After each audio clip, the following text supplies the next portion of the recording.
自古以来，不论是何种文化的传承，都是靠着文字和语言的代代相传，文化才不至于失传。然而时代的变迁，文化的交流与融合，今日的客家庄上还会讲很溜的客家话的人，大部分都是上了年纪的长辈，小孩子反而对自己的文化很陌生。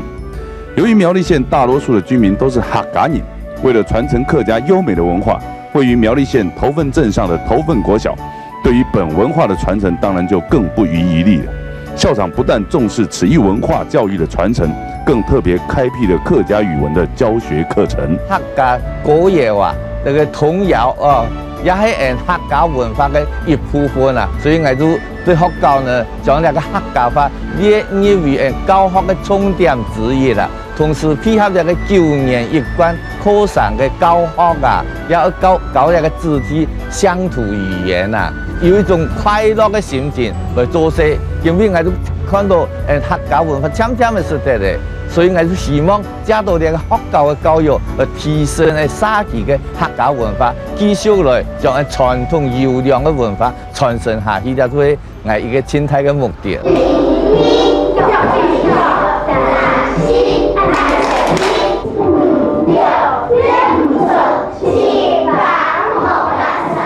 为了让孩童们能对客家语言的认知，头份国小踏出这教学上的第一步，就是以童谣教唱的方式，导入孩童们对客家语言的学习。其实客家童谣就係客家人的一個細人的生活的情形啊。有的老師的童謠啊，因為老了下嘅生活情形啊，冇乜嘅相同，佢說叫做看唔會唱啊。我對民國80年嘅下哈，就開始幻想，我來創作客家童謠，來教了下嘅細人咧。我說呢，我嘅詞曲創作哈，我就當符合了下嘅生活環境啦。譬如說，細人呢對學校打溜架呀，打溜架就是溜滑梯啊，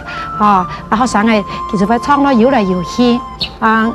主要我就創作，本嚟嘅童謠哈，繼續一次一次的傳下去，主要就係學講客家話啦。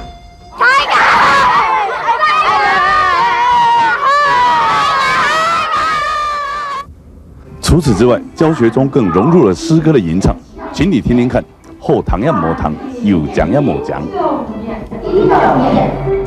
苦主所里母，脱掉香港鞋。苦主所里母，脱掉香港鞋，香港鞋。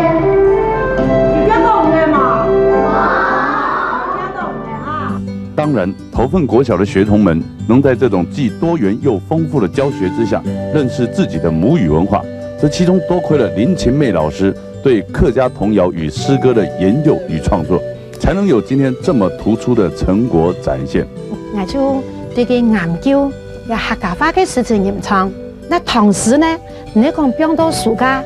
仲係一隻無神通嘅東西啊，就一本書，我老佢創出來，實在講也將呢個唐詩啊，韓國一位三國嘅故詞啊，就老佢活化了，就把它活化詩詞就對了啦，讓它更有含下係有客家文化、客家話嘅一種嘅文化嘅穿透力，更有這個客家母語、客家文化的一個穿透力，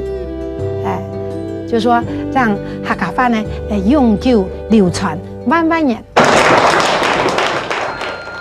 流傳萬萬年，說得真好。除了學校的教育之外，更需要像林琴妹老師一樣有熱忱的客家子弟們的投入，如此，今年客家文化的傳承才能流傳萬萬年。